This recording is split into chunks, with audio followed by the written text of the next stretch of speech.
దేవుని నామానికి స్తోత్రములు కలుగును గాక. ఈ ఉదయకాల సమయంలో మరొకసారి దేవుని వాక్యంలోకి మనం ప్రవేశించిన అతి ప్రాముఖ్యమైనటువంటి సమయం ఇది. కాబట్టి మన రీతిగా దేవుని వాక్యాన్ని చాలా జాగ్రత్తగా వినాలని మీకు నేను మనవి చేస్తూ ఉంటున్నాను. ఈరోజు చాలా తక్కువ సమయంలో మనం వాక్యము విందాం. కాబట్టి తొందరగా వెళ్ళిపోవచ్చు 2 గంటల్లో. కాబట్టి ఆ రీతిగా దేవుని సంఘం జాగ్రత్తగా దేవుని వాక్యాన్ని వింటూ దేవుడి నామాన్ని మహిమపరుస్తారు. సెల్ ఫోన్స్ అన్ని స్విచ్ ఆఫ్ చేయాలి. ఎవరికి శబ్దం వచ్చినా నేను తీసేసుకొని అమ్మేసి చర్చిలో ఏమైనా అవసరం ఉంటే వాటిని వాడేస్తాను. కాబట్టి దయచేసి మీ సెల్ ఫోన్స్ అన్ని స్విచ్ ఆఫ్ చేసుకోవాల్సిందిగా మనం చేస్తూ ఉంటున్నాను. మన దేవుని సన్నిధికి అనగా ఆయన వాక్యానికి మొదటిగా ప్రిఫరెన్స్ అనగా ఇంపార్టెన్స్, ప్రాముఖ్యత మనం ఇస్తే, మొదటి స్థానం దేవునికి ఇస్తే, మొదటి ప్రాముఖ్యత దేవునికి ఇస్తే, నీ జీవితంలో, నీ కుటుంబంలో, నీ ఆలోచనలో దేవుని సమాధానం ఉంటుంది. ఆమేన్, ఆమేన్. కాబట్టి ఆ విషయాన్ని గమనించాలని నేను మనవి చేస్తూ ఉంటున్నాను. మరి ఆ రీతిగా దేవుని సన్నిధిలో, దేవుని యొక్క వాక్యంలో జాగ్రత్తగా వినాలని మీకు నేను మనవి చేస్తున్నాను. వినుట వలన ఏం కలుగును? విశ్వాసము కలుగును. వినుట వలన విశ్వాసం కలుగుతుంది. కాబట్టి ఆ వినేది ఏం వినాలంట? దేవుని వాక్యమును వినాలి. విని ఏం చేయాలంట? హృదయంలో భద్రపరచుకోవాలి. దాని చిత్తానుసారంగా మనము నడుచుకోవాలి. ఇది దేవుడు మనకు నేర్పిస్తున్నారు. గనుక ప్రేమ దేవుని బిడ్డలారా, నిర్లక్ష్యంగా అలక్ష్యంగా దేవుని సన్నిధిలో ఉండకూడదని. రెండవది, మీ ముఖాలు నీ ముఖము మనోహరము కదా, అలా ఉండాలి. ఎలా ఉండాలి? ముఖాల విందం కొంచెం పెద్దగా కనపడాలి. కాబట్టి అందరు నవ్వుదాం ఒకసారి. అలా కాదు, స్మైల్, జెంటిల్ స్మైల్. కాబట్టి మనం జాగ్రత్తగా విందాం. వినడం వల్ల ఏం కలుగుతుందంట? విశ్వాసం కలుగుతుంది. ఏం వినాలంట? దేవుని వాక్యము వినాలి. ఎక్కడున్న వాక్యము? ఆదియందు వాక్యము నేను, వాక్యము దేవుని యొద్ద ఉండెను, ఆ వాక్యమే దేవుడై ఉండెను, ఆ వాక్యమే కృపా సత్యముతో మన మధ్యలోనికి వచ్చాడు, సంచరించాడు, నివసించాడు, తిరిగి ఆయన పైకి వెళ్ళాడు. ఆమేన్, హల్లెలూయా. తిరిగి మరలా రానై ఉన్నాడు. ఆ వాక్యాన్ని మనం వినబోతూ ఉన్నాం. దేవుని వాక్యం చాలా జాగ్రత్తగా మనము వినాలని మరొకసారి మీకు నేను తెలియజేస్తూ ఉంటూ ఉన్నాను. ఇక్కడ పరమగీతములు 4వ అధ్యాయము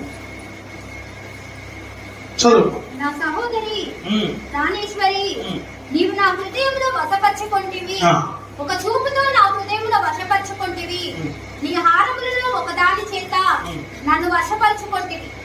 4వ అధ్యాయం 9వ వచనం పరమగీతం. ప్రార్థన చేసుకున్నాం. మా వీటిగా ప్రేమించిన మన తండ్రి, మీ నామానికి వందనాలు, స్తోత్రాలు, స్తుతులు, కృతజ్ఞతాస్తుతులను చెల్లిస్తున్నాను. ఈ వాక్యం ద్వారా నాకు సూటిగా స్పష్టంగా నాతో మాతో మీరు మీ అధికారం కలిగిన స్వరం చెప్పి మాట్లాడమని అనుకుంటున్నాను. వినగలిగే చెవులు, గ్రహించగలిగే హృదయముల మనస్సును మాకు అనుగ్రహించమని అనుకుంటున్నాను. అదే రీతిగా దేవాన్ని నీకే వందనాలు చెల్లిస్తూ ఉంటున్నాను.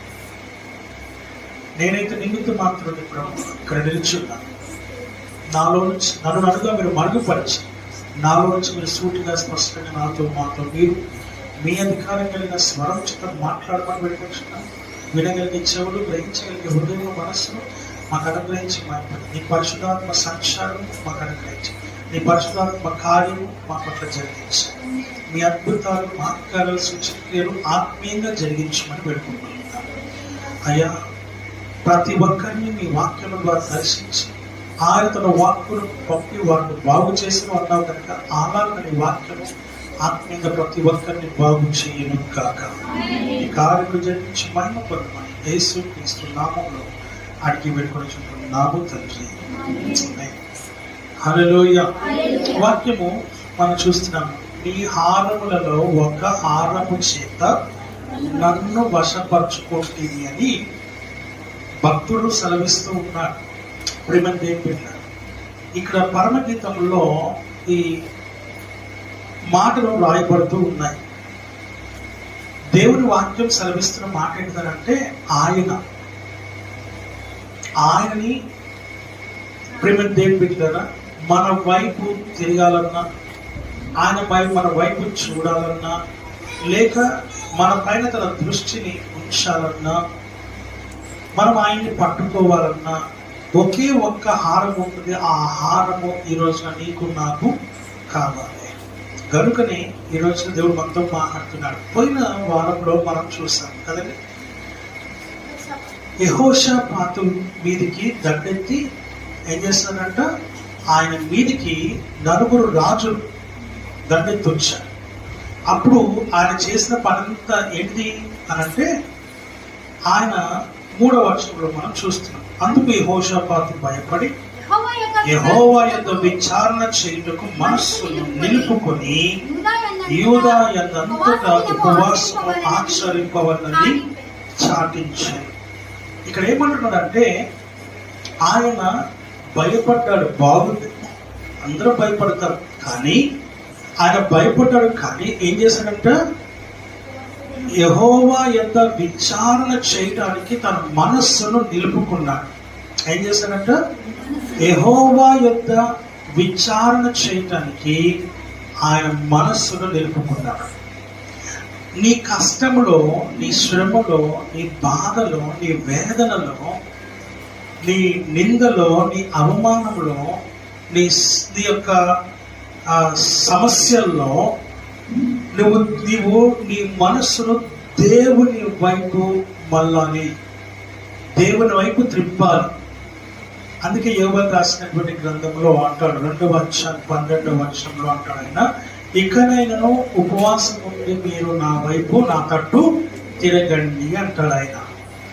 ఏమంటాడు ఆయన, నా వైపు, నా తట్టు తిరగండి. తీసావా? 2వ అధ్యాయం 12వ వచనం. ఇప్పుడైనను మీరు ఉపవాసం ఉండి కన్నీరు విడుచుచు మనఃపూర్వకముగా తిరిగి అంటే ఆల్రెడీ మనం అక్కడ ఉండినాము, ఇప్పుడు లేము అని అర్థం. అక్కడ ఉండినాము, ఇప్పుడు లేము అని అర్థం. లేవు కాబట్టి తిరిగి నా యొద్దకు రండి అంటున్నాడు. ఎక్కడ ఉండినాము? దేవుని దగ్గర. ఎక్కడ ఉండినాము? ఆయన పాదముల దగ్గర. ఎక్కడ ఉండినాము? ఆయన సన్నిధిలో. ఎక్కడ ఉండినాము? ఆయన మందిరంలో ఉండినాము, కానీ ఇప్పుడు లేము కాబట్టి తిరిగి నా యొద్దకు రండి అంటున్నాడు. నువ్వు జారిపోయావు, నువ్వు పడిపోయావు, నువ్వు తొలగిపోయావు, వెనకబడిపోయావు, దూరం అయిపోయావు, కనుక ఇప్పుడు తిరిగి మరలా నా యొద్దకు రండి అంటూ ఉన్నాడు ఆయన. ఆమేన్. ఈరోజు నువ్వు దేవుని దగ్గరికి నువ్వు రావాలి, తిరిగి రావాలి. అంటే వెళ్ళిపోయిన నీవు తిరిగి రావాలి. తప్పిపోయినప్పుడు మనం తిరిగి వచ్చాడా? మన పిల్లలు కూడా అప్పుడప్పుడు వెళ్ళిపోతే ఏం చేస్తారు? వస్తారు. ఆమేన్. హల్లెలూయా. ఇప్పుడు ఇంట్లో కొట్లాటలు అయినాయి అనుకోండి, మనస్పర్ధలు వచ్చినాయి అనుకోండి, అరుచుకుంటాం. ఏం చేస్తాం?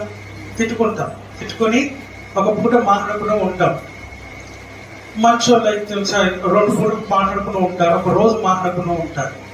మంచోళ్ళు అయితే 2-3 రోజులు, ఇంకా మంచోళ్ళు అయితే ఒక వారం రోజులు, నీతివంతులు అయితే నెల రోజులు. నీ దారి నీదే, నా దారి నాదే. ఆమేన్. హల్లెలూయా, హల్లెలూయా. ఇలాగా దేవుడి వాక్యం ఏం చెప్తుంది? చెడ్డ వాళ్ళు అయితే ఒకే ఒక పూటలో దేవుడి దగ్గర మోకరించి ప్రార్థన చేసుకొని ఏం చేస్తారు? మళ్ళా మాట్లాడుకుంటారు. నన్ను అంటవా, నన్ను తిడతావా, నన్ను కొడతావా, నన్ను అవమానిస్తావా, నీ సంగతి ఏందో తెలుస్తా. ఏందో నువ్వు తేల్చే, ఆ తేల్చే దాంట్లో నీవు తేలిపోతున్నావు అన్న సంగతిని మరిచిపోతూ ఉన్నావు. That is what I want to say. ఆమేన్. ఈ రోజున ప్రేమ దేవుని ఇద్దరు వ్యక్తులు, ప్రేమ దేవుని బిడ్డ వాక్యం చెప్తున్న మాట ఏంటంటే, తెలుస్తామని మనం అనుకుంటున్నాం, కానీ తెలియకుండా మనమే తేలిపోతూ ఉన్నాం. మనమే మన యొక్క ప్రయారిటీని మన విలువను తగ్గించుకుంటూ ఉన్నాం, పాడు చేసుకుంటూ ఉన్నాం. సాతాను కావాల్సింది కూడా ఇదే. ఇది నువ్వు గ్రహిస్తే ఇక ఎన్నటికీ సహజం. కొట్లాడకపోతే మనుషులమే కాదు, మనస్పర్ధ లేకపోతే మనుషులమే కాదు. వాక్యం ఏం చెప్తుందనంటే ఇక్కడ చాలా స్పష్టంగా తెలియజేయబడుతున్న మాట అంటే అవన్నీ ఉండాలి. కూరలో ఏమేమి వేస్తారు? అన్నీ వేస్తారు కదా. అన్నీ అంటే మీకు తెలుసు కదా. వంట చేసేవాళ్ళు చేయలేబట్టండి ఒకసారి. లేబడి వాళ్ళు వంట రాదని అర్థం, వంట చేస్తలేదని అర్థం ఇంట్లో. సో అన్ని ఇంగ్రీడియంట్స్ అమ్మగారు మీరు లేపకపోతే లేదా లేపారా? ఓకే, నేను చూడలే. ఆమె హల్లెలూయా హల్లెలూయా. అన్ని ఇంగ్రీడియంట్స్ పడితేనే తప్ప కూర అయ్యింది. దాంట్లో ఒక్కటి లేకపోతే ఒకటి అమ్మో హల్లెలూయా. అసలు విషయం ఏంటంటే సార్, ఆ ఉప్పు లేకుండా తింటున్నారు కొంతమంది. ఇప్పుడు ఎందుకు? బీపీ ఏమొస్తుంది? బీపీ పెరుగుతుంది అనుకోవడం తగ్గించేసి మొత్తం తగ్గించేసేసి ఈ విషయం ఏంటంటే అది లేకపోతే రుచి లేదన్న సంగతి మనం మర్చిపోతూ ఉన్నాం. ఆ యేసయ్య కూడా ఉప్పు అయి ఉన్నారు. ఆ ఉప్పే లేకపోతే కూర టేస్ట్ ఉంటుందా? ఉండదు. ఆ ఉప్పు లేకుండా జీవిస్తున్నాం మనం. ఈరోజు వ్యాధి వచ్చిందని, రోగం వచ్చిందని ఉప్పును పూర్తిగా మానేస్తూ ఉన్నాం. ఆ ఉప్పు కావాలి. ఆమె హల్లెలూయా.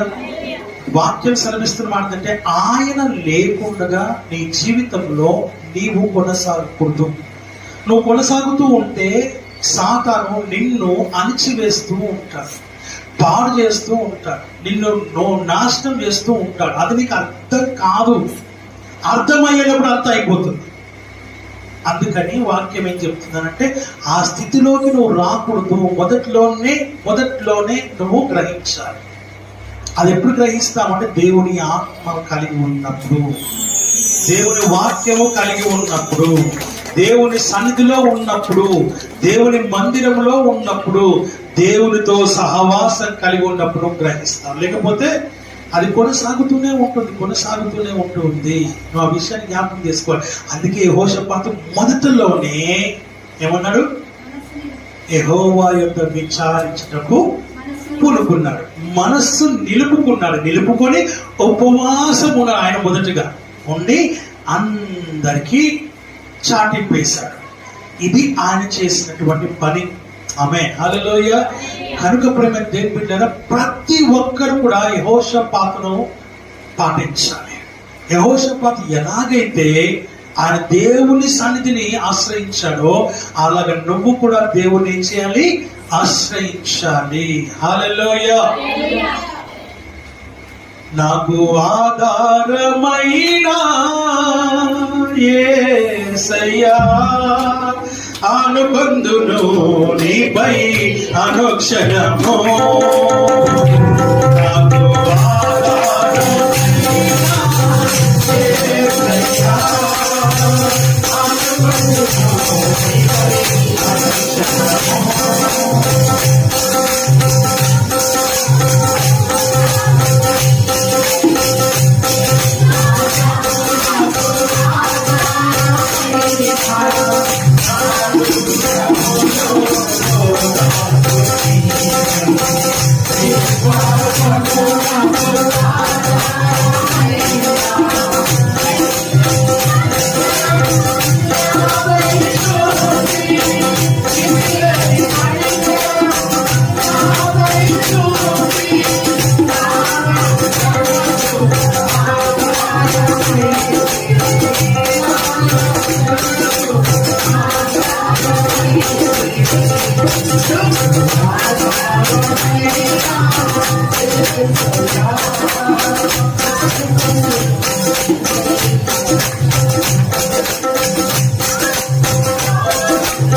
హల్లెలూయా. దేవుణ్ణి ఆశ్రయించాలి, దేవుని పైన అనుకోవాలి. యెషయా గ్రంథం 3వ అధ్యాయం 31:26. ఎవరి మనసుల మీద ఆనుకొని ఉండునో వారిని నీవు ఏం చేస్తావు? దేవుడు ఏం చేస్తాడంట? పూర్ణ శాంతి గలవాడు. ఈ శాంతి, పూర్ణ శాంతి అంటే దాని అర్థం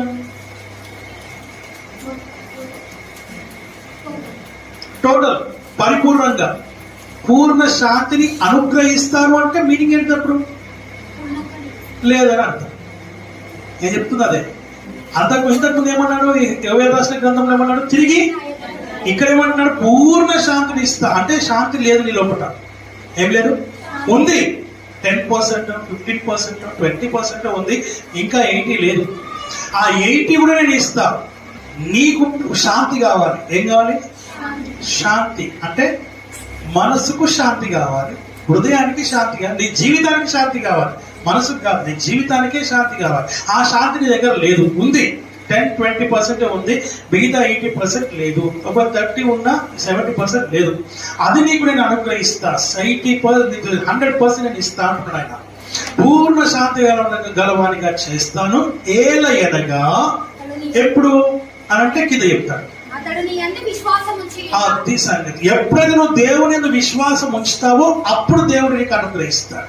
ఇప్పుడు నువ్వు దేవుని యందు విశ్వాసము కలిగి ఉంటే, నమ్మకము కలిగి ఉంటే, నిరీక్షణ కలిగి ఉంటే, దేవుని ఆశ్రయిస్తే, దేవుని పైన ఆధారపడితే, ఆధారం నాకు ఆధారం, నాకు తోడు నీడయ్యున్నా నీ కృపయే ఆధారం, ఆశ్రయము నాకు ఆశ్రయము,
ఆయన పైన ఆధారపడే జీవితం కావాలి. ఏ జీవితం కావాలి? ఎవరిపైన? ఆయన నీకు ఆధారపడడం వేరు, ఆయన నీకు ఆధారం అయి ఉండడం కూడా వేరు. ఆధారపడు, కానీ ఆయనకి ఆధారం కావాలి. మనుషులు కాదని ఆధారం కావాలి. ఎంతమంది మీలో పట్ట దయచేసి ఒక్కసారి అందరు చేయలేబట్టే ఒక్క నిమిషం, ఒక్క క్షణం. ఎంతమంది మీలో దేవుడి పైన ఆధారపడితే వాళ్ళందరూ అలాగే ఉంచండి. ఆధారపడని వాళ్ళు యథార్థంగా మీ చేతులు దించేయండి. ఈరోజు అందరికి బిర్యానీ తినేదిగా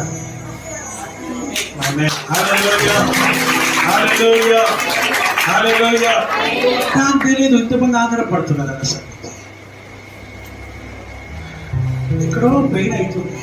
హల్లెలూయా కదండి. ఎంతమంది దేవుని పైన ఆధారపడితే మనకు ఫుల్ శాంతి కలిగి ఉంటారు. ఫ్రాంక్లీ స్పీకింగ్, దేవుడు మళ్ళీ తిరిగి నా ఇద్దరు రండి అని అన్నాడు మిమ్మల్ని. హల్లెలూయా అన్నాడు. కాబట్టి వాక్యం ఏం చెప్తుందంటే, దేవునిపై ఆధారపడేవాడు ఆయననే నువ్వు ఆధారము చేసుకుంటే, ప్రేమ దేని బిడ్డ నువ్వేం చేస్తావు? ఏం చేస్తాం? ఎవరున్నారు? ఒకసారి మోకరించవా? అక్కడే అక్కడే అలా దేవుడి సన్నిధిలో మోకరించి రెండు చేతులు జోడించి ఆయన దగ్గర మొరపెడుతూ, ఈ మొరపెడుతున్న క్రమంలో నీ చేతులు అలాగా విడిపోయి ఆయన వైపెత్తుతావు. దేవుడికి అప్పగిస్తుంది, నా సమస్యను అప్పగిస్తుంది, నా కష్టాన్ని అప్పగిస్తుంది. ఇది నేను తీర్చేదని కాదు ప్రభువా, నాకు అంత శక్తి లేదు ప్రభువా, నాకు అంత బలం లేదు ప్రభువా, నాకు అంత జ్ఞానం లేదు ప్రభువా, నేను తెలివి తక్కువదాన్ని ప్రభువా, నాకు తెలివి లేదు ప్రభువా అని నిన్ను నువ్వు దేవునికి సరెండర్ అవుతూ ఉన్నావు. If you surrender in the presence of the lord, నిజంగా నిన్ను నువ్వు దేవుని సన్నిధిలో ఒప్పుకొని నిన్ను నువ్వు దేవుడికి అప్పగించుకుంటే, నీ దేవుడు నీ సమస్యని ఎలాగైతే నీ చేతులు దేవుడి వైపు ఎత్తినావో, ఎర్ర సముద్రాన్ని ఎలాగైతే పాలుగా చేసినాడో అలాగే నీ సమస్యని పాలుగా చేయువాడు, నీ కష్టాన్ని పాలుగా చేయువాడు, నీ శ్రమను పాలుగా చేయువాడు, ఆయన వేధిస్తువాడు, ఆయన మార్గము సరళము చేయువాడు సన్నిధిని నీవు జ్ఞాపకం చేసుకోవాలి. He is your God. Amen. Hallelujah. ఆయన నీ దేవుడు అయి ఉన్నాడు. చెప్పండి, ఆయనే నా దేవుడు, ఆయనే నా రక్షణకర్త, ఆయనే నా రక్షణ దుర్గం. నా ప్రేమైనటువంటి దేవుడు బిడ్డ, వాక్యం సెలవిస్తుంది, ఇలా నువ్వు దేవుణ్ణి ఆశ్రయిస్తావు. ఇలా నువ్వు దేవుణ్ణి ఆశ్రయిస్తే నీ దేవుడు నీ పట్ల ఏం చేస్తాడు? ఆయన కార్యమును నెరవేరుస్తాడు, ఆయన తన మార్గమును సరళము చేస్తాడు. వాక్యం అంటే సామెతలు రాసిన గ్రంథం 3వ అధ్యాయం 5-6 వచనాలు చక్కటి మాట ఆయన సెలవిస్తున్నాడు. ఆ చక్కటి మాటను మనతో మాట్లాడుతూ ఉన్నాడు. ప్రేమ దేని బిడ్డ, ఆయన మాట్లాడే మాటను ఒక్కసారి జ్ఞాపకం చేసుకుందాం. నీ స్వబుద్ధిని ఆధారము చేసుకొనక నీ పూర్ణ హృదయముతో యెహోవా యందు ఆ నమ్మకం వచ్చిన యెడల నీ ప్రవర్తన అంతటి యందు ఆయన అధికారంలో ఒప్పుకుంటే అప్పుడు ఆయన నీ త్రోవలను సరళము చేస్తాడు. ఆమేన్. నీ ప్రవర్తన అంతటి యందు నీ ప్రవర్తన అంతా దేవుడికి అప్పగించాలి. ఏం చేయాలి? ఏం చేయాలి? ఓ కష్టం, ఓ శ్రమ, ఓ బాధ, ఓ వేదన, తుఫాన్ లాంటి, సైక్లోన్ లాంటి సమస్య, ఏం చేయాలి? 4 రాజులు ఒక్కసారిగా దొమ్మిగా ఆయన మీదకి వచ్చేసారు. ఆయన మీద పడ్డారు. ప్రేమ దేనిపిట్ల ఏం చేయాలో పాల్పోతలేదు ఆయనకి. 4 దిక్కుల నుండి ఆయన ముట్టడించినాడు. సిరియాను అయితే లక్షల కొలదిగా ఆయన మీదికి వచ్చి అక్కడ నిలుచున్నట్టుగా వారక్కడ నిలబడినట్టుగా దేవుడి వాక్యం ద్వారా మనం చూస్తున్నాం. ఈ సమస్యలో ఈ కష్టంలో ప్రేమ దేవుని బిడ్డను చేయాల్సిన పనులు ఒకటి ఉన్నది ఏంటంటే, పర్సనల్గా నీకు ఎన్ని ప్రాబ్లమ్స్ ఉన్నా, ఫ్యామిలీ పరంగా నీకు ఎన్ని ప్రాబ్లమ్స్ ఉన్నా, వ్యక్తిగతంగా నీ ఆలోచనలో నీకు ఎన్నో సమస్యలు ఉన్నా, వాక్యం అంటుంది నీ హృదయంలో, నరుని హృదయంలో, మనసులో అనేకమైన ఆలోచనలు, కానీ తుదకు యెహోవా యొక్క తీర్మానమే స్థిరము. ఎప్పుడు? తిరిగి ఆయన దగ్గరికి వస్తాయి. నువ్వు దేవుడికి అప్పగించుకుంటే ఆయన వాటన్నిటిని నీకు దూరపరుస్తాడు. పూర్ణ శాంతి గలదానిగా దేవుడు నిన్ను ఆయన శాంతితో నింపుతాడు, సమాధానంతో నింపుతాడు, నెమ్మదితో నింపుతాడు. ఇవన్నీ పెట్టుకునేసి మనం ఏం చేస్తున్నాం ఈ రోజున అనంటే, మనకు మనమే ప్లానింగ్ వేస్తూ ఉన్నాం, మనకు మనమే ఆలోచించుకుంటున్నాం, మనకు మనమే తలంచుకుంటున్నాం. ఏం చేస్తే ఎలా చేస్తే ఇవన్నీ కాదు. ప్రేమ surrender in the presence of the Lord. నిన్ను నీవు దేవుని సన్నిధికి అప్పగించు. చెప్పు, ఏమని చెప్తావంటే, అయ్యా నేను నిమిత్త మాత్రురాల్ని, ఐఎమ్ నథింగ్ అని దేవుని దగ్గర ఒప్పుకో. ఏమనుకోవాలా? నేను వట్టి దానను, నా జ్ఞానం అంతా కూడా పనికిరాని జ్ఞానం ప్రభువా, నీ జ్ఞానం నాకు కావాలి. నా స్వబుద్ధి కాదు ప్రభువా, నీ బుద్ధి నాకు కావాలి. నా తెలివి కాదు ప్రభువా, నీ తెలివి కావాలి. ఆమేన్. హల్లెలూయా. వాక్యం సెలవిస్తున్నటువంటి మాటలు మనం ఇక్కడ చూస్తూ ఉంటూ ఉన్నాం. అందుకనే ప్రేమ దేవుని బిడ్డ, ఈ లోకంలో మనము మన సొంత తెలివితేటలు మనం పనిచేస్తూ ఉన్నాం, అందుకే సమాధానం లేదు. మన సొంత జ్ఞానం ఉపయోగిస్తున్నాం, మన సొంత బుద్ధిని ఉపయోగిస్తున్నాం, అందుకే మన జీవితంలో మార్గంలో సరళము చేయబడట్లేదు. తెలివిని నమ్ముకొని తూలి పడ్డాను,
తెలివిని నమ్ముకొని తూలిపడతాం, బలమును నమ్ముకొని మభ్యపడతాం, భంగపడతాం కదా వాక్యం చెప్తుంది. బుద్ధి జ్ఞానము ఆయన దానం, బుద్ధి జ్ఞానము ఆయన దానం, నీ నా మనది కాదు.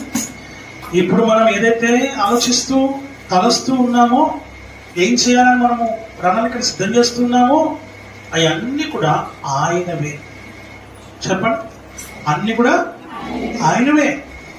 నువ్వు ఆ విషయాన్ని జ్ఞాపకం చేసుకో. Don't depend on your knowledge. నీ సొంత జ్ఞానం పైన ఆధారపడదు, నీ సొంత తెలివిపైన ఆధారపడదు. నిన్ను నువ్వు దేవుడికి అప్పగించుకొని దేవుని సన్నిధిలో, అయ్యా నువ్వే సమస్తం, నేను నీపైన ఆధారపడ్డా, నా జీవితాన్ని సరిచి, నా కుటుంబాన్ని సరిచి, నా నా నా నా నా యొక్క నాలో ఉన్నటువంటి సమస్తము సరిచి. ఆమేన్, హల్లెలూయా. I would like to say, నా దగ్గర లేదు, ఒక రబ్బర్ బ్యాండ్, దాన్ని ఇలా 2 వేలు దాంట్లో దూర్చి ఇలా లాగాడు, ఇలా లాగాడు, ఇలా లాగాడు. చిన్నదైతే ఇంత దూరం వచ్చింది, కొంచెం పెద్దదైతే ఇంత దూరం వచ్చింది కదా. ఇంకా లాగితే ఇంకొంచెం వచ్చింది, ఇంకా లాగితే ఇంకొంచెం వచ్చింది, ఆ తర్వాత తెగుతుంది. ఏదైనా కూడా తెగేదాకా లాక్కూడదు. ఏ సమస్య ఈ లాగటం ఎందుకు నన్ను అడిగితే, అసలు దాంట్లో దూర్చడం ఎందుకు? నేను అనేది ఏంటంటే దేవుడు చదివిరా, నువ్వు ఎక్కడ మోకరిస్తే దేవుడు అక్కడ ఉంటాడు. నీ ప్రార్థన, నీ సమస్య ఏంటో దేవునితో మాట్లాడు. నీకు నీతోనే ప్రాబ్లం ఉందా, లేక నీకు నీ వర్క్తో ప్రాబ్లం ఉందా, లేక నీ బాస్తో ప్రాబ్లం ఉందా, లేక నీ ఆఫీస్లో ప్రాబ్లం ఉందా, లేకపోతే చుట్టుపక్కల మనుషులతో ప్రాబ్లం ఉందా, అనుకోకుండా అప్పు చేసేసి దాంట్లో ప్రాబ్లంలో ఉన్నావా? అప్పు తీర్చలేక, లోన్ కట్టలేక, ఈఎంఐ కట్టలేక, రెంట్ కట్టలేక సతమతం అవుతూ బాధపడుతూ వేదన పడుతూ ఉన్నావా? ఎలా ఉంది నీ పరిస్థితి? ఏంటి నీ పరిస్థితి? ఇంట్లో ఆమె హల్లెలూయా, ఒంట్లో హల్లెలూయా కదండి. ఏదైనా కానీ సర్వ సృష్టికర్త, ఈ సృష్టినంతా సృష్టించింది ఆయనే, నిన్ను ప్రత్యేకంగా సృష్టించింది ఆయనే. హల్లెలూయా. Come to his presence. రా దేవుని దగ్గరికి. దేవుని దగ్గర మోకరించు. నువ్వు దేవుని దగ్గర మోకరించి దేవుణ్ణి అడుగు. దేవునికి చెప్పు. ఎవరికి చెప్పు? ఎవరికి? వాక్యం అంటుంది, జ్ఞానవంతురాలు, ఆమేన్ హల్లెలూయా, జ్ఞానవంతుడు తన ఇల్లును కట్టుకొనును. జ్ఞానవంతుడు ఇల్లు కట్టుకొనును. జ్ఞానవంతురాలు ఇల్లు కట్టుకొనును. కట్టుకోవాలనుకున్నవాడు గుడ్డుగా ఉన్నారు. నీ ఇంటిలో మోకరించు. ఆమేన్ హల్లెలూయా. నీ ఆఫీస్ ప్రాబ్లం అయినా, చుట్టుపక్కల ప్రాబ్లం అయినా, నీ ఫ్రెండ్స్తో ప్రాబ్లం అయినా, డబ్బుతో ప్రాబ్లం అయినా, అనారోగ్యంతో ప్రాబ్లం అయినా నన్ను అడిగితే ఒంటరిగా దేవుని దగ్గర మోకరించు. ఆయనని దర్శిస్తాడు. ఆయనని దర్శిస్తాడు. నీతో ఏ మనుషుడు మనకు సమాధానం కలగచేయడు. ఏ మనుషుడు నీకు సమాధానము కలుగ చేయడు. ఆమేన్ హల్లెలూయా. ఎందుకు అనంటే వాళ్ళు ఉపయోగిస్తారు వాళ్ళ జ్ఞానాన్ని. అది నేనైనా కూడా సేవకుడి కదా, నేనే చెప్పుకుంటున్నా, నేనైనా కూడా సరి చేసుకోవాలనుకునేవాడు ఎలా ఉండాలి అని అంటే, వెళ్ళిపో, పర్సనల్గా దేవుని దగ్గరికి వెళ్ళిపో. ఆయనను దర్శించే వరకు, ఆయనతో మాట్లాడే వరకు, సమస్యని క్లియర్ చేసే వరకు గట్టిగా పట్టుకో. ఎవరు పట్టుకోవాలి? ఆయన పాదాలని పట్టుకోవాలి. మీకు బాగా అర్థం కాదని చెప్తాను. జోలికి ఇక్కడికి పట్టు, ఇటువైపు ఫాస్ట్ బతికి. నువ్వు రానా? నువ్వేరా? ఎందుకంటే అన్న చెల్లెలు బాగుంటుంది. మోకరించు, ఇటు అటుకి మోకరించు. అన్న కాలు పట్టుకో, కింద కాదు, ఆగరా. ఇప్పుడు ఈ మరి పైన పట్టుకో, మోకాల దగ్గర పట్టుకోరా. బస్ ఇట్లా పట్టుకో, గట్టిగా పట్టుకో. ఈ మర్యాద ఇంటికి రావాలి, అక్కడ కాదు, నా దగ్గర కాదు, దేవుని సన్నిధిగా. ఆమేన్ హల్లెలూయా. ఇప్పుడు గట్టిగా పట్టుకొనేసి అస్సలు వదిలిపెట్టదు. ఆయన పోతా అన్నా కూడా వదిలిపెట్టదు. నా టైం అయిపోతుందంటే వదిలిపెట్టాడు. యాకోబు చేసిన పని అదే. ఏం చేశాడు యాకోబు? ఆయన గట్టిగా పట్టుకున్నాడు. ఇంకా నేనన్నా ఇక్కడ కాలు పట్టించా, ఆయన అయితే మొత్తానికి పట్టేసుకున్నాడు ఇట్లా గట్టిగా. ఈ రెండు నువ్వు పట్టుకోలేకపోతే చెప్పు, నేను వస్తానికి. ఇట్లా గట్టిగా పట్టుకున్నాడు అంటే వదిలిపెట్టా. ఆమేన్ హల్లెలూయా. That is what you have to do in the presence of the Lord. నువ్వు దేవుని సన్నిధిలో ఆయన గట్టిగా పట్టుకొని ఆయన అయ్యా తెల్లవారిపోతున్నాను వదిలే అని అంటే కూడా, ఆహా నీవు నన్ను ఆశీర్వాదం అవుతుంది. ఇక్కడ నీవు నాకు సమాధానం దయచేస్తే తప్ప, నా యొక్క సమస్య తీరిస్తే తప్ప నిన్ను నేను వదిలిపెట్టాను. హల్లెలూయా. నా ప్రియమైన దేవుని బిడ్డ, నువ్వు దేవుని దగ్గర పోరాడుతున్న సంగతి జ్ఞాపకం చేసుకో. ఏ దేవుని కలిగి ఉన్నావో తెలుసా? సజీవమైన దేవుని కలిగి ఉన్న సంగతిని జ్ఞాపకం చేసుకో. జీవమైన దేవుని కలిగి ఉన్న సంగతిని జ్ఞాపకం చేసుకో. నన్ను విడిచిపెట్టే జీవితం కాదు నీ ప్రార్థన జీవితం, నీ యొక్క భక్తి జీవితం, నీ ఆత్మ జీవితం.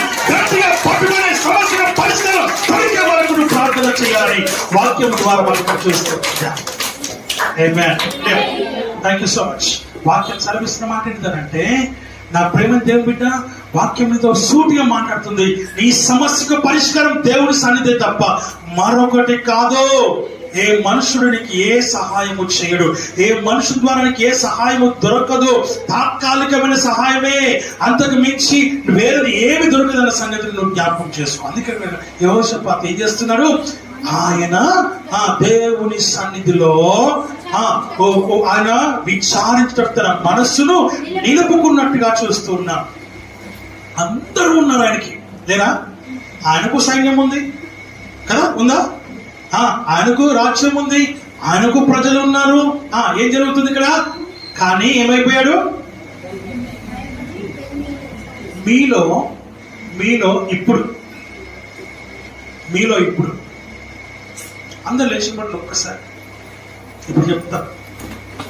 ఆయన మనతో మాట్లాడు, మీకు అవసరం లేదు, చెప్తా. ఎందుకు మీలో ఇప్పుడు ఉన్నారు కదా, నిలబడ్డారు కదా, మా అందరు ఉన్నారు, కుటుంబస్తులు ఉన్నారు, ఫ్రెండ్స్ ఉన్నారు, అందరూ ఉన్నారు. కానీ నాకెవ్వరు లేరు, నన్ను ఎవ్వరు అర్థం చేసుకోవట్లేదు, నా సమస్యను నేను ఎవ్వరు కూడా పట్టించుకోవట్లేదు అనేవాళ్ళు నిలబడండి. మిగతా వాళ్ళందరూ కూర్చోండి. నేను ఒంటరి వాడిగా ఉన్నాను, నాకు ఏ ఆధారం లేదు, నన్ను ఎవ్వరూ పట్టించుకోవట్లేదు, నన్ను ఎవ్వరు అర్థం చేసుకోవట్లేదు.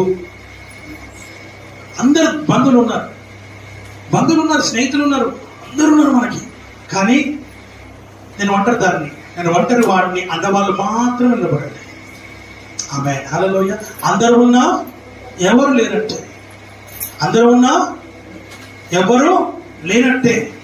కానెన్నడు నేననాదను దేవ, కానెన్నడు నేననాదను.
నిజమే. అందరూ ఉన్నారు కానీ నాకు ఎవ్వరు లేరు అనే మనస్సులోనికి మనము జారిపోయినాము. కొంతమంది సిగ్గుతో కూర్చోవచ్చు, లేక ఎవరికైనా నా కుటుంబ పరిస్థితి తెలుస్తుందేమో అనేటువంటి భయంతో వాళ్ళు కూర్చుండవచ్చు. వాక్యం ఏమంటుందంటే, నీవు అనాథవు కా, అందరూ ఉన్న అనాథవు కావు అని నువ్వు అనుకుంటున్నావు, కానీ నా బాహు ఎప్పుడు నీకోసమే నేను తెరిచి ఉన్నాను అంటున్నాను. ఇదిగో నేనున్నానని చెప్తూ ఉన్నా, భయపడకము అని చెప్తున్నాను. నా ప్రియమైనటువంటి దేవుని బిడ్డ, నువ్వెందుకు భయపడతావు? నువ్వెందుకు దిగులు పడుతూ ఉన్నావు? దేవుని వాక్యం సెలవిస్తుంది, నీవు నా దాసుడవనియు నిన్ను ఉపేక్షింపక ఏర్పరచుకుంటున్నానియు నేను నీతో చెప్పి ఉన్నాను, నీకు తోడై ఉన్నా. భయపడకము, నేను నీ దేవుడనై ఉన్నా. దిగులు పడకము, నేను నిన్ను బలపరుతును. నీకు సహాయము చేయవాడును నేనే. నీతి అన్న దక్షిణ హస్తము చేత నేను నిన్ను ఆదుకొందును అని చెప్తూ ఉన్నటువంటి గొప్ప దేవుడు నీకు ఆయన అభయ హస్తం ఇస్తూ ఉన్నాడు. తన దక్షిణ హస్తంతో లేవనెత్తుతూ ఆయన నీకు అభయ హస్తం ఇస్తూ ఉన్నాడు. కూర్చున్నా, దేవుడి వాక్యం సెలవిస్తున్నాడు. నా ప్రేమ దేవుడు, మన జీవితంలో మనకు అలానే ఉంటుంది. అందరూ ఉన్నా, ఎవరు లేని పరిస్థితులకు మనం నెట్టివేయబడుతూ ఉన్నప్పటికీ వాక్యం చెప్తుంది, నువ్వు భయపడకు, నువ్వు దిగులు పడకు, నేను నీకు తోడుగా ఉన్నా. నేను నీకు తోడుగా ఉన్నా.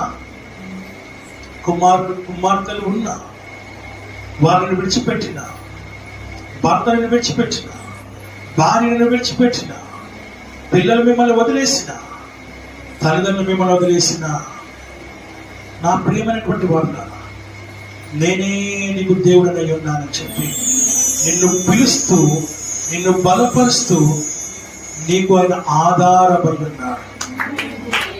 ఆ విషయాన్ని గమనించాను. దేవుని వాక్యం ద్వారా మనం చూస్తూ ఉంటూ ఉంటాం.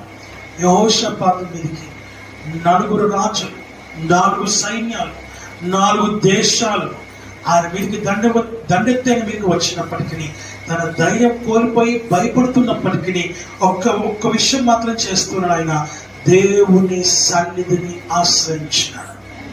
దేవుణ్ణి ఆశ్రయించినాడు. ఆయన దేవుని సన్నిధిలో మోకరించినాడు. ఆయన దేవుని సహవాసాన్ని కోరుకున్నాడు. ఆయన ఉపవాసముండి దేవుని దగ్గర ఆయన ప్రార్థించటం ఆయన మొదలు పెట్టినట్టుగా వాక్యము ద్వారా మనం ఇక్కడ చూస్తూ ఉంటూ ఉన్నాం. హల్లెలూయా. దావీదు గొలియాతు మధ్య యుద్ధం జరిగింది. ఒక 5 నిమిషాల్లో అయిపోయింది ఆ యుద్ధం. కానీ అంతకుముందు ఇశ్రాయేలీలు, ఆ రాజు ఎంత మానసికమైన ఒత్తిడికి గురైనారో, 40 దినాల నుంచి వాడు పెడుతున్న టార్చర్ భరించలేకపోయినా, సహించలేకపోయినా, కానీ ఎవడు ముందుకు రాలేదు, ఎవరు కాపాడలేకపోయాడు. రాజు సైతము ఒక మూలన కూర్చుండిపోయాడు. ఇశ్రాయేలుకు సహనం కోల్పోతూ ఉన్నారు. సైన్యం అంతా గుండె జారిపోయింది. భయం మొదలైంది వాళ్ళ లోపల. అలాంటి సమయంలో ఒక యవ్వనస్తుడు, ఎంతో మంది సలహాదారులు ఉన్నారు సౌలుకి, ఎంతో మంది జ్ఞానవంతులు ఉన్నారు సౌలుకి, ఎంతో మంది ప్రణాళికలు సిద్ధం చేసేవారు ఉన్నారు సౌలుకి, ఎంతో మంది యుద్ధం చేసే నైపుణ్యం కలిగినటువంటి యుద్ధ శూరులు, వీరులు ఉన్నారు సౌలుకి.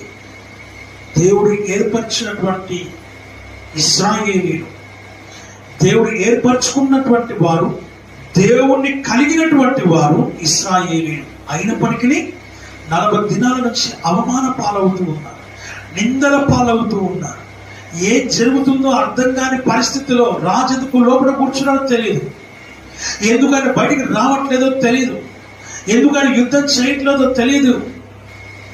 నా ప్రేమైనటువంటి వారు నిజంగా తెలీదా అంటే, వారికి ఒకే ఒక విషయం తెలిసిందని అంటే, రాజు రావాలి, యుద్ధం చేయాలి, కానీ రాజు రావట్లేదు.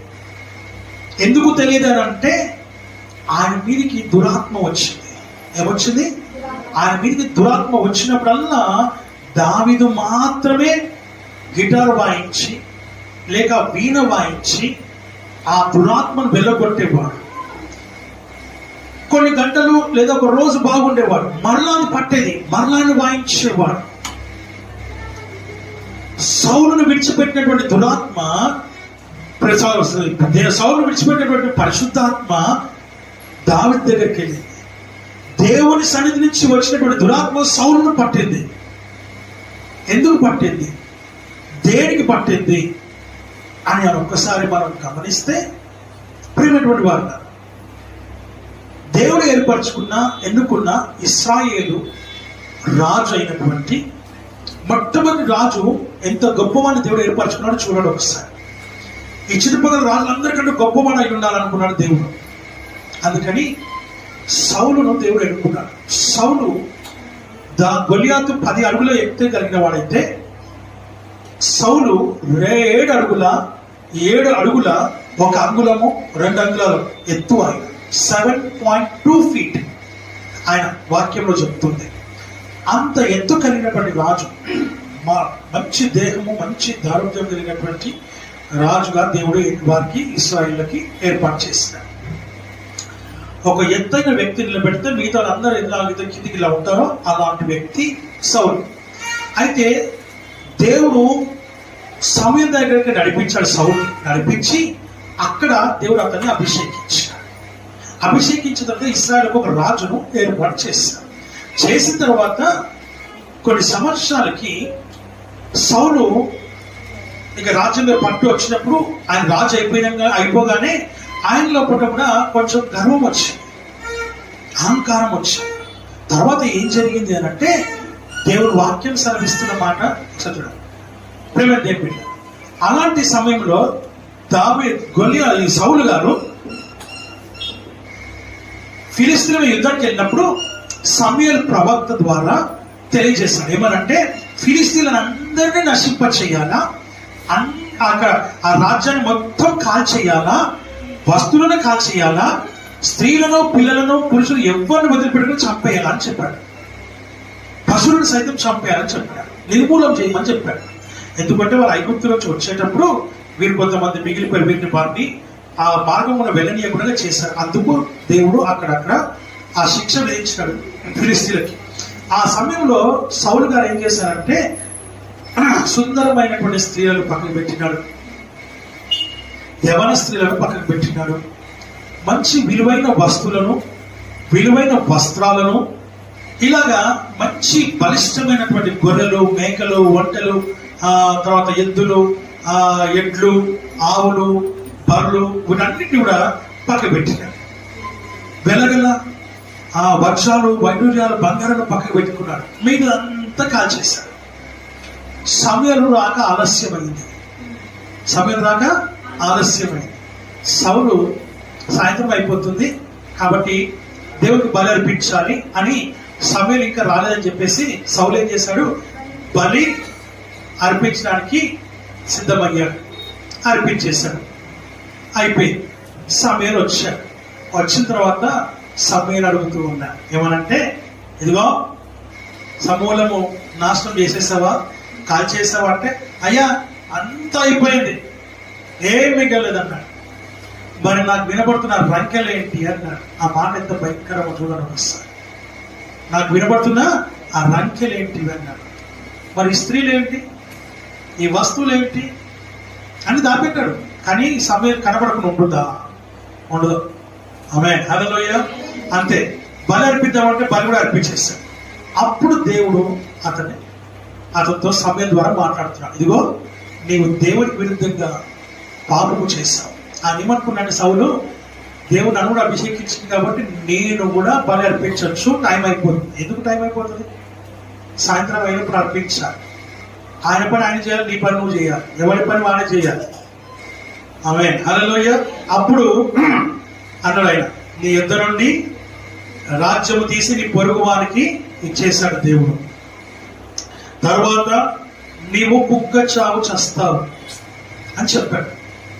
నేను ఎవ్వరు కూడా తీసుకెళ్ళి చక్కగా సకల మర్యాదతో నేను ఎవరు కూడా పాత పెట్టరు, ఈడ్చివేయబడతావు అని అన్ని విషయాలు చెప్పాడు. దేవుని విరుద్ధమైన కార్యం చేస్తావు కనుక నశింప చేయమంటే, నాశనం చేయమంటే, కాల్చివేయమంటే నువ్వు ఏది చేయలేదు కాబట్టి ఇదిగో ఏవైతే నువ్వు సంపాదించుకున్నావో అవి నీతో పాటు నశిస్తాయి. అంతే. నా ప్రేమ దేవుడు బిడ్డ, దేవుని వాక్యం సెలవిస్తున్న మాట మనం చూస్తున్నాం. అలాగన సౌలు దేవునికి వ్యతిరేకంగా దేవునికి విరుద్ధమైన కార్యాలు చేయడం వలన దేవుని ఎప్పుడైతే ఈయన మాట చెప్పాడో ఆయన మీద నుంచి ఆ పరిశుద్ధాత్మ వెళ్ళిపోయింది. దేవుని దగ్గర నుంచే వచ్చింది దురాత్మ, ఎక్కడి నుంచో రాదు, అక్కడి నుంచే వచ్చి ఆయన పట్టుకుంది. ఇంకంతే, అక్కడి నుంచి ఆయన పతనం మొదలయ్యింది. ఇలాగ సౌలు యుద్ధం చేయలేకపోయాడు, అంతే, ఇంకేం లేదు. అక్కడ యుద్ధం చేయకపోవడానికి గల కారణం దురాత్మ అతన్ని పట్టి పీడించడం వల్లనే ఆయన యుద్ధం చేయలేకపోయాడు. అప్పుడు దావీదు వస్తున్నాడు. దావీదు వచ్చి వాళ్ళకి అన్నదమ్ములకి టిఫిన్ ఇచ్చేసిన తర్వాత మనకందరికి తెలిసిన స్టోరీ కదా, ప్రేమ దేవుని పిల్లలు యుద్ధం చేయడానికి సిద్ధపడ్డాడు. ఆయన ఒక యవనస్తుడు, is only 16 years boy, is only 16 years boy, teenage. ఆ టీనేజ్ లో యుద్ధం చేయడానికి సిద్ధపడ్డాడు. నా ప్రేమ దేవుని బిడ్డ, వాక్యం సెలవిస్తుంది, అంత ధైర్యం దగ్గర ఉందా? ఆ ధైర్యం నీకు కావాలి. వచ్చి నువ్వు ఒంటరి వాడవే, దావీదు ఒంటరి వాడే, గొర్రెలను కాస్తూ ఉన్నవాడే, కానీ దేవుడు ఆయన ఎన్నుకున్నాడు. ఎందుకు ఎన్నుకున్నాడు తెలుసా? దానికి రీజన్ ఉంది. ఆయన గొర్రెలను కాయడానికి వెళ్ళేవాడు, వాటిని తీసుకొని వెళ్ళినప్పుడు ఆ కొండల పైన కూర్చొని దేవుని సన్నిధిలో ఆ వీణ పట్టుకొని పాటలు రాస్తూ స్వరకల్పన చేస్తూ ప్రేమ దేవుడు పాడేవాడు, వాయిద్యం వాయించేవాడు, మ్యూజిక్ కూడా. ఆమేన్, హల్లెలూయా. అలా దేవుడు నిత్యం ఆరాధన చేస్తూ ఉండే వ్యక్తి దావీదు. చిన్నతనం నుంచి దేవుని సన్నిధిని ప్రేమించినటువంటి వ్యక్తి. ఇప్పుడు యుద్ధం చేయడానికి బయలుదేరాడు. చంపేశాడు కదా, అయిపోయింది కదా. ఆమేన్, హల్లెలూయా. వాడు ఒంటరిగా వచ్చి ఇక్కడ బెదిరిస్తూ ఉన్నాడు. ఇక్కడ దావీదు ఒంటరిగానే వెళ్ళాడు. దావీదుకి వానికి ఏ పొందన లేదు.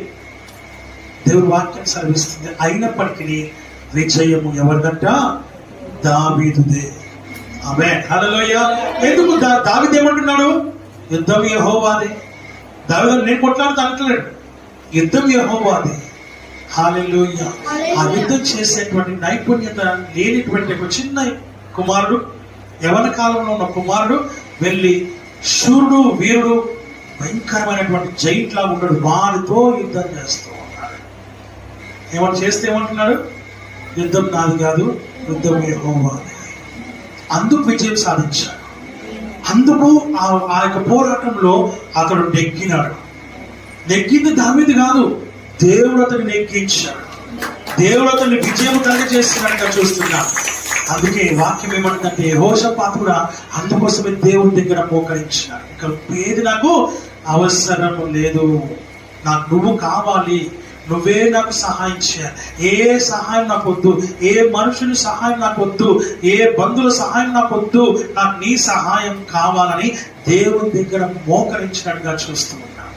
అట్టి విశ్వాసము, నమ్మకం ఎవరి మనసుని మీద ఆనుకుని ఉండడం వారిని పూర్ణ శాంతి కలుగుగా చేస్తా. ఏలయనగా అతడు నా యందు విశ్వాసం ఉంచినాడు కనుక ఇకనైనా మీరు ఉపవాసం ఉండి తిరిగి నా యుద్ధకు రండి అని దేవుడు పిలుస్తూ ఉన్నాడు. నీ జీవితంలో ఏం జరుగుతుంది నాకు అనవసరం, కానీ దాన్ని ఎలా జయించాలనేది మాత్రం నీకు నేను బోధిస్తాను. దాన్ని ఎలా జయించాలో నేను తెలియజేస్తా. దేవుని సన్నిధిలో పోరాడేది నువ్వు కాదు, నీ శక్తి, యుక్తి, నీ బుద్ధి, జ్ఞానం ఏది పనికిరాదు. దేవుని ముందర అప్పగించుకో. Surrender yourself in the presence of the Lord. Lord will lead you. దేవుడే నిన్ను నడిపిస్తాడు, దేవుడే నిన్ను రక్షిస్తాడు, దేవుడే నీకు కాపుదలగా ఉంటాడు, ఆయన నీకు తోడుగా ఉంటాడు. ఆమేన్, హల్లెలూయా. నువ్వు ఆ విషయాన్ని జ్ఞాపకం చేసుకోవాలని దేవుని వాక్యము ద్వారా మనం ఇక్కడ గమనిస్తున్నాం. ఎలాంటి సమస్య మరొకసారి చెప్తున్నాను, ఇంటిలో వాటిలో ఏ సమస్య ఉన్నా దేవుని దగ్గర ప్రార్థించి, నీ దేవుడు నిన్ను ముడతాడు, నీ దేవుడు నీతో మాట్లాడతాడు, నీకు సమాధానం కలుగజేస్తాడు, నీకు నెమ్మదిని కలుగజేస్తాడు, నీకు మనశ్శాంతిని ఇస్తాడు. మనశ్శాంతి అంటే మనసుకు శాంతి కలుగజేస్తాడు. హల్లెలూయా. ప్రేమ దేవుని బిడ్డ, చాలాసార్లు మనం భయపడుతూ ఉంటాం, ఒంటరిగా అనేసి. నిలబడ్డ వాళ్ళే కాదు, కూర్చున్న వాళ్ళలో కూడా ఒంటరిగా ఉన్నాను, నాకు ఎవ్వరు లేరు అని అనుకున్నటువంటి ప్రతి బిడ్డతో దేవుడు మాట్లాడుతున్న విషయం ఇదే. నువ్వు ఒంటరిదానివి కాదు, నువ్వు ఒంటరి వాడివి కాదు, నేను నీకు తోడై ఉన్నా, నేను నీకు తోడై ఉన్నా. బస్ నువ్వు ఆ విషయాన్ని ఒక్కటి జ్ఞాపకం చేసుకుంటే నీ దేవుడు నిన్ను ఏం చేస్తాడు? సర్వ సత్యములోనికి నిన్ను నడిపిస్తాడు. ఎక్కడికి? ఎక్కడికి? నేనే మార్గమును, ఆయన ద్వారానే తప్ప ఎవరు నా దగ్గరికి వెళ్ళలేరు. ఇదిగో నేనున్న స్థలంలో మీరు ఉండలాగా మరలా వస్తాను, వచ్చి మిమ్మల్ని నేను తీసుకొని వెళ్తా. అప్పటి వరకు నువ్వు ఏం చేయాలా? ఆయన కలిగి ఉంటావు. నువ్వు చేస్తున్న ఒకటి ఏంటంటే ఆయనతో నువ్వు కాంటాక్ట్ కలిగి ఉంటావు, సంబంధ బాంధవ్యం కలిగి ఉంటావు. ఆయన విడిచిపెట్టకు, దూరం అయిపో. నువ్వు అందులో వేలు పెట్టి లాగబా, వదిలే, దేవుని దగ్గర మోకరించి. ఎప్పుడైతే నువ్వు పెద్దది కావాలనుకుంటే వేలు పెట్టి లాగుతావు. నాకు ఇవన్నీ వద్దు, సింపుల్గా నాకు ఈ సమస్య దూరం కావాలి ప్రభువా, నాకు సహాయం చేయని దేవుని దగ్గరికి వస్తే ఇంక ఏ సమస్య లేకుండా, ఏ కష్టం లేకుండా, ఏ శ్రమ లేకుండా. ఆమేన్, హల్లెలూయా. దేవుడి ఎవరి దగ్గర ఉన్న ఒక మాట చదువుకొని మనం ముగించేసి విల్ క్లోజ్ ఇట్. చదువు యెషయా గ్రంథం 57:17. మహాకరుడును మహోన్నతుడును పరిశుద్ధుడును నిత్య నివాసులైన వాడు ఇలాగూ సెలవిస్తున్నాడు. ఏమని? నేను మహోన్నతమైన పరిశుద్ధ స్థలంలో నివసించిన వాడును, ఆయనను వినయము గల వారి ప్రాణమును ఉజ్జీవింపచేయుటకును, నలిగిన వారి ప్రాణమును ఉజ్జీవింపచేయుటకును, వినయము గల వారి యొద్దను దీన మనసు గల వారి యొద్దను నివసించుచున్నాను. అది సంగతి. ఎక్కడ ఉన్నట? వినయం ఉండాలి, విధేయత ఉండాలి, భయం ఉండాలి, భక్తి ఉండాలి, తగ్గింపు ఉండాలి, లోబడి జీవితం కలిగి ఉండాలి. అక్కడ దేవుడు ఉంటాడు. నువ్వు ఎలా ఉన్నావు అనేది కావాలి. సో ఆ విషయం జ్ఞాపకం చేసుకొని దేవుని సన్నిధిలో మనం ముందుకు సాగడం రీతిగా దేవుడికి వాక్యము ఆశీర్వదించి దీవించును గాక.